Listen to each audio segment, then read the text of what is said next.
Tides of Time by Comrade Bagel Muffin. An old family friend. Sunny relaxed and took in the beautiful sight of the plains below. From the mountainside she could see for miles upon miles. She smiled, sitting down on a rock and recalling how not even a year ago her and her friends had traveled that plain to get to Bramblewood. That had been the first of many trials that had come, but so far they'd pulled through each and every last one. Things were looking up. The three separate tribes had begun re-establishing ties, and Skyport at Zephyr Heights was under repair. By the end of the month, the skyships would begin running again. She breathed in the cool, crisp mountain air before enjoying her hard-earned vacation. Work at Maritime Bay had been just as lively, if not more so. They'd been working hard to build a landing area for the skyships, and the entire town had worked tirelessly with their new friends to rebuild her lighthouse. In fact, that was the reason that she was here now. As they had been working, she could have sworn that she had seen an eye looking at them from the crystal. And again, when they had finished the work, more and more she'd seen the strange green eye watching her from the crystal. And just when she thought that she'd completely gone off the rails, she started talking to it one night. She shivered a bit in fright, recalling what it had said back to her. Hello? Are you there? Or have I just gone crazy? I mean, I'm talking to a crystal that I think it's been spying on me for the past couple of days. Clearly I'm crazy, she said, holding up the crystal while sitting on her bed. Hello? This is Sunny. Who are you? She looked back at her own reflection. Jeez, maybe I am crazy. You're not crazy. The green eye appeared back in the crystal, looking back at her. I was just thinking what I was going to say to you. The voice was soft but very, very deep. I haven't spoken to anybody in very long time. Each word was spoken after a small pause, as though they were looking for the right thing to say. You sounded so... Hi, I'm Sunny. Who are you? She asked. And how do you talk through the crystal? Are there other crystals we can talk through? Why are you talking so quietly? Are you in trouble? The laugh that came through the crystal shook the room, booming as though it was thunder. It wasn't threatening, just loud. Sorry. You remind me of someone else. An old friend, long ago, who would ask just as many questions as you.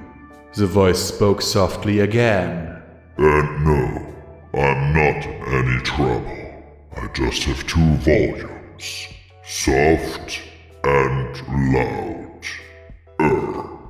Very loud. He looked at Sunny. It's nice to meet you, Sunny.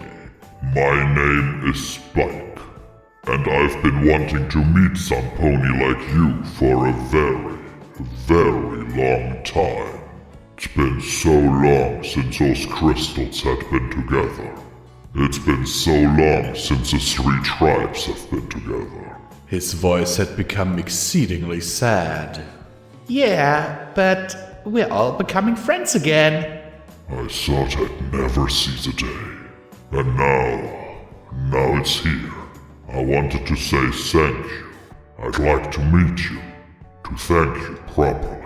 Sure, my door's always open, Sunny said with a smile. I'm sure my friends would like to meet you too. I don't think I could fit through your door. And I'm not sure that your friends are ready to meet me. I'm not sure that you are ready to meet me either. But I want to thank you. Could you come meet me halfway between my home and yours? On the mountain overlooking the lone tree between Zephyr Heights and Bramblewood. Whoa! She braced herself as a hard wind nearly blew her off the mountainside. She looked up and her jaw dropped. She would have started running, but she couldn't feel her legs under her. as overhead, a giant purple dragon with green spines passed her circling overhead. A second later, the large lizard landed near her. Hello, Sunny. Nice to meet you face to face. The dragon smiled and nodded. Spike? Sunny pointed up at the dragon, who gave her an amused laugh and nod of his giant head and pony-sized teeth. You're. Amazing, magnificent, awe-inspiring. He offered with a cheeky grin as Sunny stared at him in absolute shock. A dragon! Well, yes I am. Argyle Starshine was right, you're quite observant. He chuckled. Dad, you knew my dad? Wait, Argyle was your dad? I'm sorry, but yeah, I knew him. I thought you were a student, not his daughter. I'm sorry for your loss. But yes, Argyle was a good friend to me. Where do you think he got the bewitching Bella Twilight Sparkle's feather? But yes, we used to talk for hours. Spike straightened up to his full height. Anyway, would you like to come back with me to my cave? There's something I'd very much like to give to you. Sunny nodded and was scooped up by the dragon. Wow. She gasped as the landscape passed beneath her. This is amazing. I know, right? Spike smiled, soon landing at his cave. He walked in. The cavern was full of bookshelves, display cases, and frames, all filled with strange memorabilia. Here it is. He stopped. She bumped into him. This is it. A book to help you and your friends to fix things to the way they were. Written by my dear friend Twilight. He gave her a book that looked comedically small in his claws, but was larger than any book she'd ever held. It's all the adventures she had with her friends. Heck, I think I'm even in there every now and then. Just be careful with it. Why me though? Just keep being you, and you'll find out soon enough now. Let me give you a ride back to the tree. You can head back from there. Hello, this is once again Comrade Thomas Visual Pony, and once again I will remind you that you can support Pony&Wolf Productions through the links down in the description below. There is a Patreon, there are one-time donation links, there's a merch store, there's all the things that you might want, and you can become a channel member today to get exclusive access to downloads of all of these videos. Okay, I'm recording this on the 9th of October. God damn it, I got it wrong today. Oh god damn it, I gotta correct something real quick because otherwise people will think I'm a time traveler.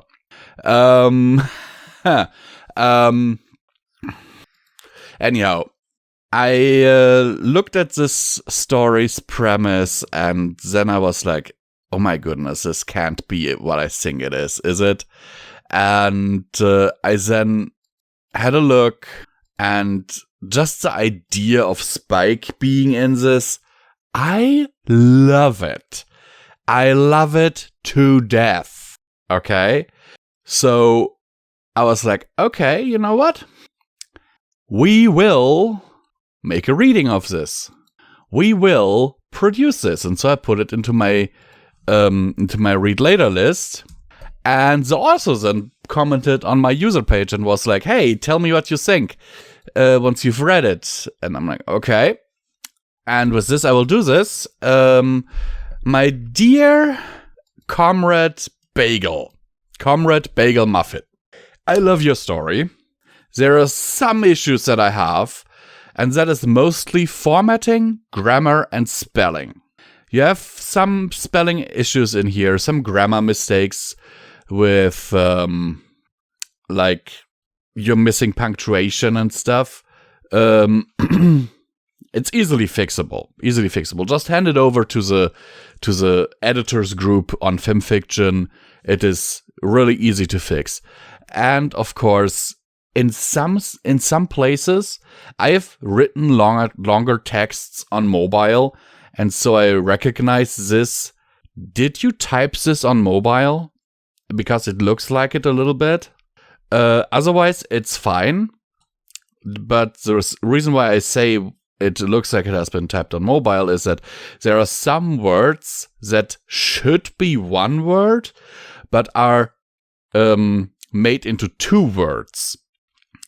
Can't find one right now, and then again, comment time is not really the time for this. But yeah, all I can say is I like it. I really do. And I will definitely have a look at the sequel, because there is a sequel to this, which is called The Deep Bridalwood. Sincerely yours, Visual Pony, and I hope that this story finds you well in body and mind.